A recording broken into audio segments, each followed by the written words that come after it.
Welcome back to The Explainer. So today, we are diving straight into something genuinely fascinating, the psychology of men who live completely alone. I'm talking no girlfriend, no wife, no roommates, and zero problems with it. If you've ever seen a guy whose place is always quiet, he's got his own absolute routine, weekends aren't just this endless series of compromises, and he actually seems totally fine with it, you've probably wondered, okay, what's really going on in his head? Well, we are going to break down the exact psychology behind this whole lifestyle. And honestly, it might just flip everything you thought you knew about living solo right on its head.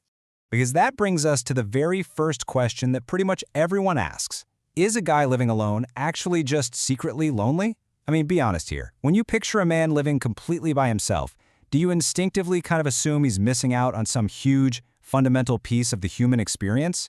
We all have this deeply ingrained assumption as a society, right? We think of a guy as just sitting in a quiet house doing his solo routine day after day.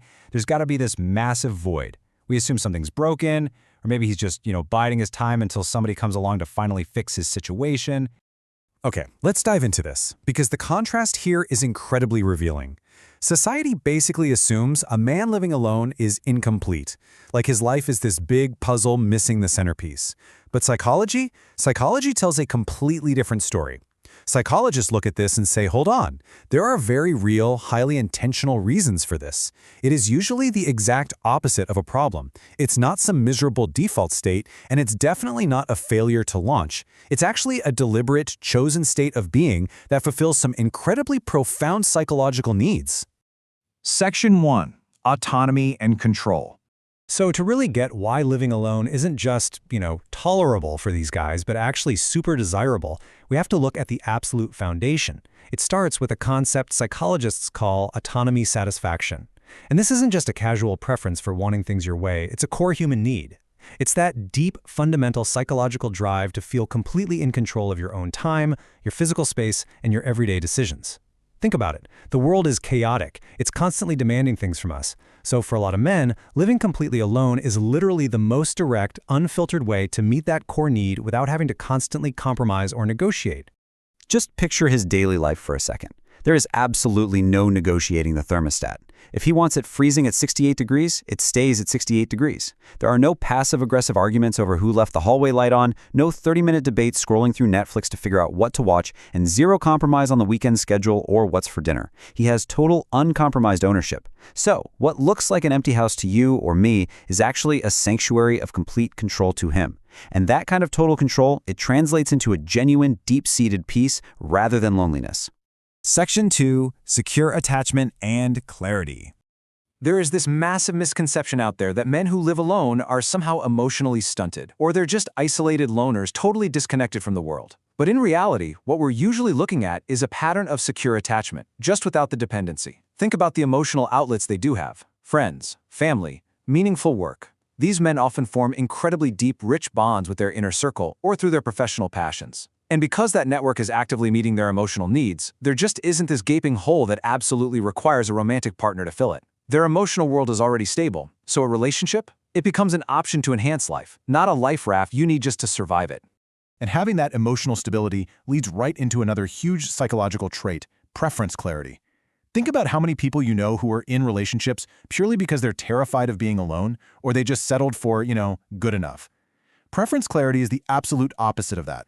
It means knowing exactly the kind of life partner and the exact kind of relationship you actually want. And when a guy reaches this level of internal self-awareness, his tolerance for a mediocre relationship just completely plummets. He is way less willing to settle for anything below his exact standard, even if holding that line means staying single for years. And this brilliantly illustrates why people get it so wrong. They see these high standards and automatically assume, oh, he's just being way too picky. But it's not pickiness, it is self-knowledge doing exactly what it's supposed to do.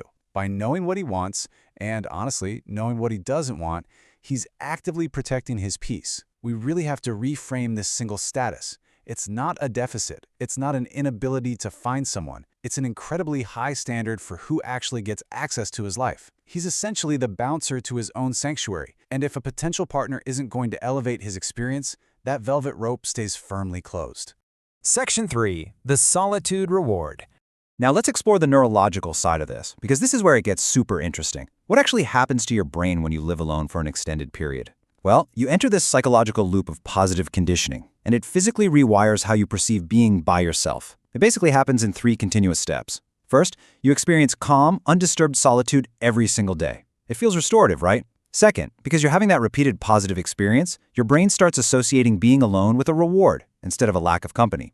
And finally, through that daily reinforcement, solitude shifts from being just a temporary situation to a hardwired preference.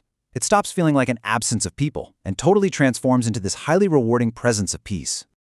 Section 4. Contentment from the inside. Which brings us to this deeper philosophical shift that happens when a man just completely stops playing by everyone else's rules. Society loves to frame a single guy living alone as incomplete. There's this lingering, almost movie-like narrative that he's just sitting in the waiting room of life, waiting for a woman to walk in and finally make his life real. But his reality? It's entirely different. He's quietly rejecting that whole idea. He simply stopped measuring his life against a societal milestone that he never even fully agreed to in the first place. He is not waiting for his life to begin. He is already out there living it exactly how he wants to. So the crucial point is captured perfectly in this one idea. He's simply unwilling to trade a life that already works for a relationship that doesn't clearly improve it. I mean, let that sink in for a second. Think about the math of a modern relationship for a guy whose life is already fully operational. He's not avoiding connection. He's not hiding from intimacy. And it's definitely not that he can't attract a partner. He is just fiercely protecting a daily existence that already functions perfectly well for him. If a partnership is just going to bring drama or stress or a bunch of unnecessary compromise, the trade-off literally just isn't worth it to him. Ultimately, what looks like isolation from the outside is frequently just absolute contentment from the inside, and it is absolutely crucial to recognize the difference there. Isolation is something that happens to you, but solitude? Solitude is a state chosen by you. True contentment rarely feels the need to explain itself to anyone, and it definitely doesn't need a megaphone to prove it's valid. This whole lifestyle choice isn't some loud, angry rebellion against society. It is just a quiet sign of profound internal peace. He isn't missing a piece of the puzzle. His life is whole precisely because of the intentional choices he's made to curate his own environment. So as we wrap up this explainer, I want to leave you with this final, provocative thought to maybe help you reconsider some of your own biases about solitary living. What if a man living alone isn't always missing something? What if he hasn't lost connection, but he's simply found peace with his own company? I mean, that is something most people spend their entire lives endlessly searching for. And sometimes it's found right there, just sitting in an empty, quiet room. Thanks so much for joining me today, and as always, keep questioning the assumptions we make about the world around us.